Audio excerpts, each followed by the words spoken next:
Kisah Abu Nawas dan Misteri Gunung Angker. Di ujung utara kerajaan Baghdad, berdiri sebuah gunung tua bernama Jabal Sir, atau yang berarti Gunung Rahasia. Tidak ada warga yang berani mendekat. Para pendaki hilang tanpa jejak, suara aneh sering terdengar di malam hari, dan kabarnya, seekor naga berkepala 7 tidur abadi di dalam perut gunung itu. Namun anehnya, gunung itu tidak pernah meletus, tidak pernah longsor, dan tidak pernah berubah. Seolah-olah menantang siapapun yang penasaran, tapi juga memperingatkan, jangan coba-coba. Suatu pagi, Raja Harun ar-Rasyid bangun dengan wajah muram. Ia bermimpi bahwa ada sebuah pintu emas raksasa di balik Jabal Sir, dan di balik pintu itu terdapat harta karun milik para raja terdahulu yang konon bisa membuat kerajaan Baghdad tak terkalahkan. Maka dipanggilnya semua penasihat, ilmuwan, penjelajah, bahkan peramal dari berbagai penjuru negeri. Siapa yang bisa membongkar rahasia Gunung Jabal Sir? Teriak sang raja. Salah satu peramal tua berbisik, Paduka, siapapun yang mencoba, akan hilang. Gunung itu memiliki penjaga gaib, makhluk 3 wajah. Yang lain berkata, saya bisa mencoba, asal diberi 300 tentara, 20 juru masak, 7 tukang pijat, dan 1 pelukis agar perjalanan saya tidak membosankan. Raja memijat pelipisnya. Semua bicara besar, tapi tidak ada yang berani benar-benar melangkah. Tiba-tiba, suara santai terdengar dari pojok ruangan. Paduka, bagaimana kalau serahkan saja pada saya? Semua menoleh. Dan ya, tentu saja itu adalah Abu Nawas, sang filsuf jahil dengan ide-ide tak terduga. Engkau? Seru sang raja. Abu Nawas, ini bukan soal bermain kata-kata. Ini soal nyawa. Abu Nawas menunduk sopan, lalu berkata, Paduka benar. Maka dari itu, hamba mohon syarat yang sederhana. Berikan hamba waktu 7 hari. Jangan kirim siapapun mengikuti. Dan ketika hamba kembali, bersiaplah untuk keheranan. Raja mengangguk, setengah ragu setengah berharap. Baik. Tapi jika kau gagal, hukumanmu adalah, harus menjadi guru menari untuk para menteri selama sebulan. Para menteri langsung panik. Jangan, Paduka.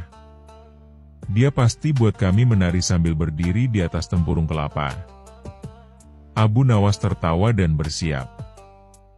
Bekalnya aneh. Tikar lusuh, kendi air tua, 2 sandal jepit tidak sepasang, roti basi yang dikeringkan seperti batu bata, dan 1 gulungan kertas kosong. Untuk apa semua ini? Tanya seorang penasaran. Untuk menipu gunung, tentu saja, jawab Abu Nawas sambil tersenyum misterius. Hari pertama, Abu Nawas hanya duduk di kaki gunung. Ia berbicara sendiri, wahai gunung, aku hanya musafir. Tidak ada niat merusak. Aku hanya ingin tahu rahasiamu agar rakyat tak lagi ketakutan. Malamnya, angin bertiup kencang. Abu Nawas merasa seperti ada yang mengawasinya. Tapi ia tetap tidur nyenyak, bahkan sempat bermimpi sedang makan semangka bersama unta. Hari kedua, ia mulai mendaki. Tapi jalur yang ia lewati selalu kembali ke titik semula. Aneh. Ia tandai pohon dengan coretan, tapi selalu hilang keesokan harinya. Sampai akhirnya, ia bertemu seorang kakek berjubah hijau yang berkata, kau tidak bisa masuk tanpa menjawab 3 teka-teki dari penjaga gunung. Muncullah makhluk 3 wajah, makhluk tinggi berjubah asap, dengan wajah tertawa, menangis, dan marah, semuanya berbicara bersamaan. Siapa dirimu? Tanya mereka. Abu Nawas mengangkat alis. Aku adalah jawaban dari teka-teki itu sendiri. Makhluk itu diam. Lalu mereka tanya lagi. 1. Apa yang bisa menyimpan semua rahasia tapi tak pernah bocor? 2. Apa yang bertambah ketika dibagi? 3. Apa yang tidak bisa kau sentuh, tapi bisa menghancurkanmu? Abu Nawas menjawab. 1. Apa yang bisa menyimpan semua rahasia tapi tak pernah bocor? Jawabannya, hati yang jujur. 2. Apa yang bertambah ketika dibagi? Jawabannya, ilmu pengetahuan.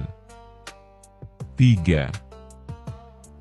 Apa yang tidak bisa kau sentuh, tapi bisa menghancurkanmu? Jawabannya, kebodohan yang dibiarkan. Makhluk itu lenyap. Angin berhenti. Langit terbuka, dan sebuah jalan rahasia menuju ke dalam perut gunung muncul. Di dalam gua, Abu Nawas menemukan perpustakaan raksasa. Tidak ada emas. Tidak ada naga. Hanya ribuan buku, naskah kuno, gulungan ilmu yang tak ternilai. Di tengahnya, seekor kambing putih dengan janggut seperti filsuf duduk di atas bantal.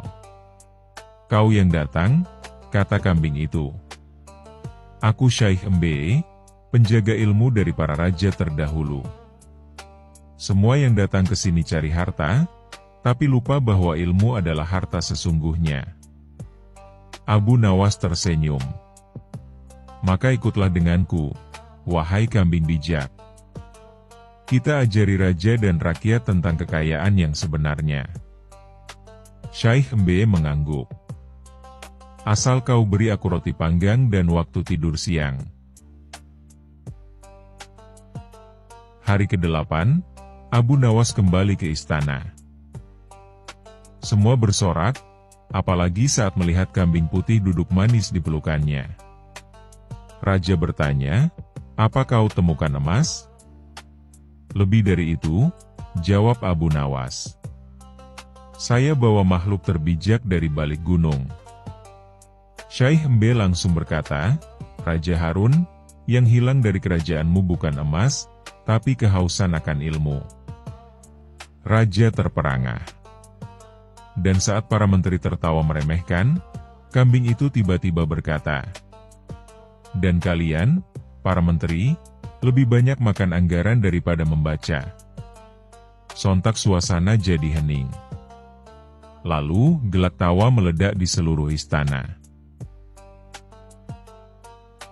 Sejak hari itu, Raja membangun sekolah besar di kaki Jabal Sir. Abu Nawas diangkat menjadi kepala Departemen Ide Gila Tapi Berguna. Dan kambing Syaikh Mbe, ia jadi bintang tamu tetap dalam setiap rapat istana. Dan Gunung Jabal Sir, ia tetap berdiri tenang, menyimpan rahasia bahwa kadang-kadang, yang paling berharga bukanlah yang tersembunyi, tapi yang sudah ada tapi tak dihargai.